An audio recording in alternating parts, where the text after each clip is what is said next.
The Palestinian resistance response to Israeli aggression, causing damage in Israeli settlements.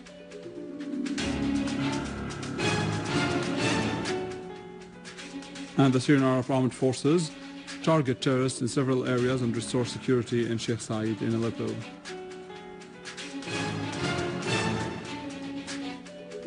Iranian forces carry out large maneuvers to assert their readiness to repel any foreign aggression.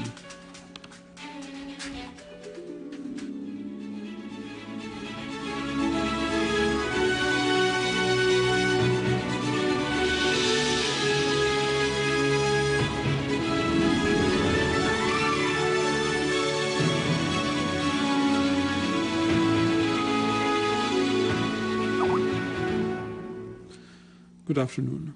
Israeli warplanes renewed their aggression on the Gaza Strip. They raided several places. In retaliation, the Palestinian resistance fired a rocket against the Israeli forces of occupation.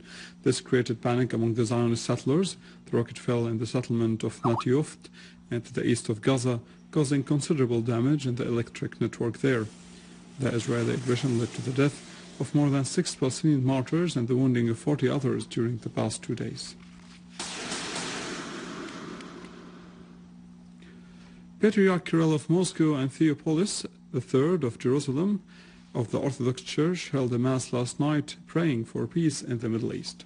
The Mass, which was attended by a large number of pilgrims and clergy in Jerusalem. This was a central activity during the tour of Patriarch Kirill in the holy places in the Middle East, which he is visiting for the first time since February 2009.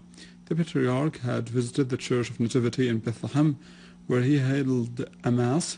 His visit came to express solidarity with the Palestinians in shadow of the attacks of the Israeli forces of occupation against their holy Islamic and Christian shrines.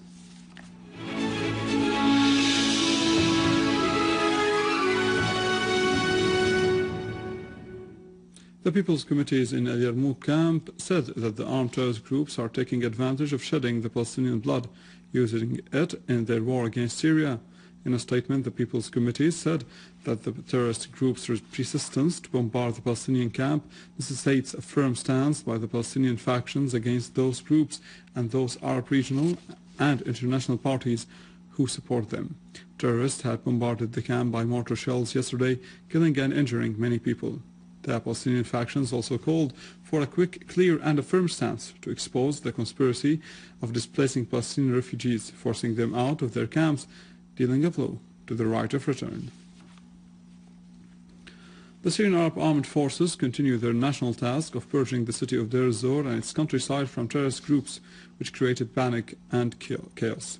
A unit of our armed forces attacked the so-called Al-Fuad Brigade and destroyed their pickups in the street of Fuad Cinema in the city. An official source in Aleppo asserted that what has been broadcasted by some TV channels, which are partners in shedding the Syrian blood concerning the terrorist takeover of an air defense battalion in Handarat, Aleppo countryside, is completely untrue. The source said that those reports were just a lie aimed at raising the morale of the terrorist groups who received painful blows by our valiant soldiers. The source added that a group of terrorists tried to attack the air defense battalion in Handarat, but the guards fended them off, forcing them to flee, leaving their weapons behind. Meanwhile, an army unit hit 5 vehicles loaded with weapons and ammunition heading towards Beni Zaid in al-Yarmouk and killed all the terrorists on board. Another army unit destroyed 4 cars equipped with Dishka machine guns, eliminating a large number of terrorists from Jabhat al-Nusra group in the big square in Kafr Hamra. Also, our army declared the area of Sheikh Said as safe after the terrorists had wreaked havoc, killing and injuring many innocent people there.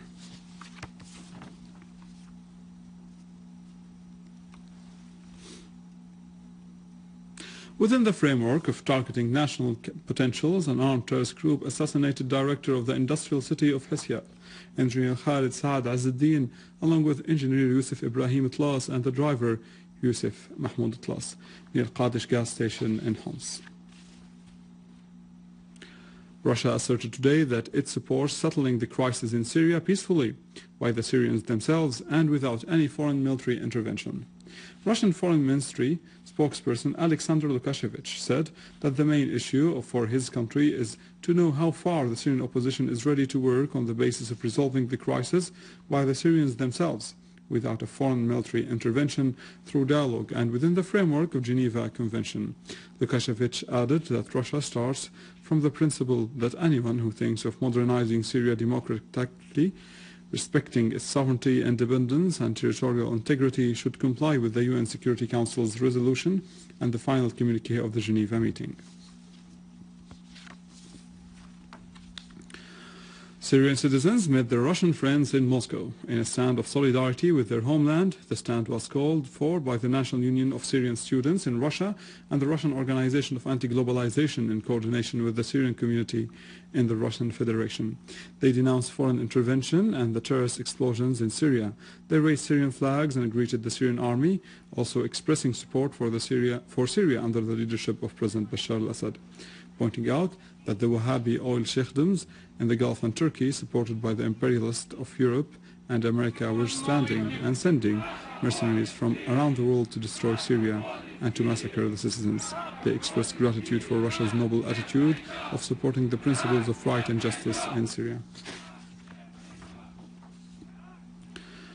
Syrian citizens and the Syrian community in Sweden stressed that their stand by their homeland is steady against foreign plots. They expressed pride of Syria, whose people foiled the foreign conspiracies and clung to their national unity. They held a march through the streets, raising Syrian flags and stressing the importance of national unity and their loyalty to their homeland with dignity and pride.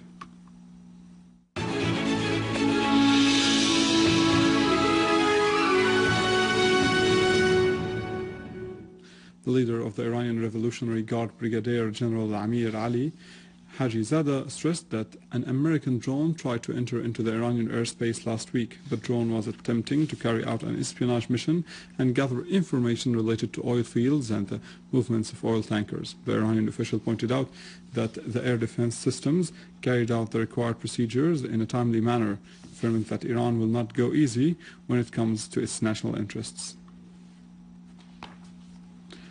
In related news, the Iranian armed forces started the wide-scale maneuvers in which their land, naval and air forces are taking part.